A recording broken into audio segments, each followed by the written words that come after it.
Y esta mañana, aquí en 21 Noticias, está con nosotros la licenciada Socorro Mora Castro. Ella es directora ejecutiva de Gestión Judicial del Tribunal Superior de Justicia de la Ciudad de México. Con ella conversaremos sobre la labor de las unidades de gestión judicial.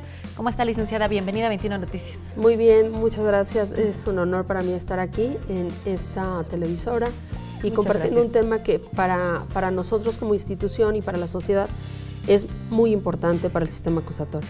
Precisamente en el 2015 nace, ¿no?, este nuevo sistema de justicia penal acusatorio y con él estas unidades de gestión. Platícanos de dónde nacen.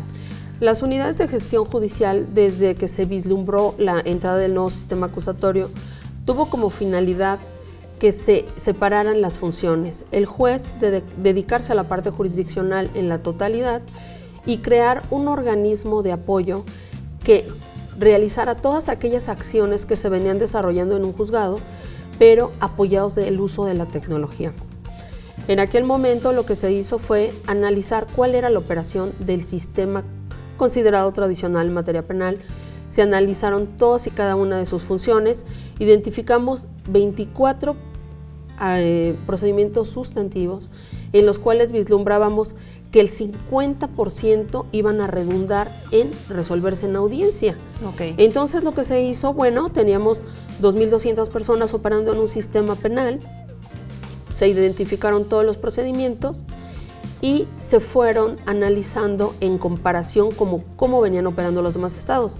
Se hizo un estudio tiempos, movimientos, sistema tradicional de la ciudad y se hizo un estudio tiempos y movimientos en Nuevo León, cómo operaba ya el sistema acusatorio. Para entender un poco más, me gustaría que hagamos algún contraste del antes, el después, es decir, conforme fue pasando el tiempo, cómo vimos y cómo vivimos estos cambios. Ok, bueno, ya que se había hecho este estudio e identificamos cómo iba a ser, principalmente se analizó una estructura operacional y se identificó que una unidad de gestión tenía que estar de forma diferente, debería estar estructurada. Acá en una unidad de gestión tenemos a un director, a 2 subdirectores, uno que se encarga de las causas, todo lo que son promociones y acuerdos que se van proyectando para el juez. Del otro lado está el subdirector de salas, que se encarga de programar todas aquellas audiencias. Para estos 2 subdirectores hay 5 jefaturas de departamento, que una es atención a usuarios, otra es actas, salas, amparo y apelaciones y notificaciones. Ellos tienen a su vez auxiliares. Estos auxiliares vienen en apoyo a estas acciones. Sin embargo, antes en el juzgado estaba dividido en proyectistas, secretarios actuarios, que ellos realizaban muchos proyectos. Pero aquí, con esta gran diferencia que el juez resuelve todo en audiencia, lo que a nosotros se nos va instruyendo en audiencia en tiempo real, se va desarrollando en esta unidad de gestión. La finalidad fue que el juez se encargara solamente de esa parte, la parte jurisdiccional. Exactamente. Y en esta resolución, nosotros al principio, en el 2015, ya con estos estudios que teníamos, identificamos como nicho de oportunidad hacer un censo en todo el tribunal y la gente que quisiera transitar al sistema se capacitara y llegara con nosotros. Al principio solo eran 4 unidades de gestión. ¿Cuántas tenemos ahora? Ahora tenemos 18 unidades de gestión. Okay. Divididas principalmente en 10 unidades de control, una especializada en mujeres que atienden el reclusorio de Santa Marta. Tenemos 3 unidades encargadas de la ejecución.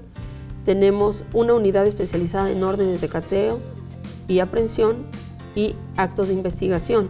Esta unidad, por ejemplo, la tenemos de 24 horas. Licenciada, y bueno, pues para los ciudadanos que nos están viendo y nos están escuchando, que en algún momento se ven involucrados en algún tipo de proceso como estos, ¿en qué los beneficia? Los beneficia que hacemos todo en 24 horas, trabajamos de forma inmediata y realmente diario se le da cuenta al juez en 24 horas, las audiencias se programan de forma inmediata. Las solicitudes que nos llegan, nosotros tenemos una programación de 24 horas, todo es tecnológico, los videos se entregan en 24 horas, las resoluciones igual. Entonces nosotros, una persona que asiste al Tribunal Superior de Justicia, llega a una unidad de gestión, inmediatamente si la persona está con una solicitud de audiencia, en esa audiencia la persona sabe, se le resuelve su situación e inmediatamente sale con una respuesta. Rapidez en los Así, procesos. inmediatez. Licenciada, y bueno, pues para finalizar, ¿a dónde pueden acercarse aquellas personas que necesiten más información? Nosotros nos encontramos en Doctor La Vista, 133, y ahí en el primer piso, en la Dirección Ejecutiva de Gestión Judicial, podrán encontrar todas aquellas inquietudes y información que se requiera de todas las unidades que se encuentran en el área limítrofe, que son los reclusorios, o aquí en Doctor La Vista, que se encuentran las unidades que se encargan de delitos culposos y de querella. Y también en la página, ¿no?, del Tribunal Superior En de la Justicia página de del la Ciudad de Tribunal México. Superior de Justicia de la Ciudad de México. Perfecto, pues licenciada Socorro Mora Castro, muchísimas gracias por acompañarnos Muchas esta gracias. mañana en 21 Noticias. Gracias. Que pase un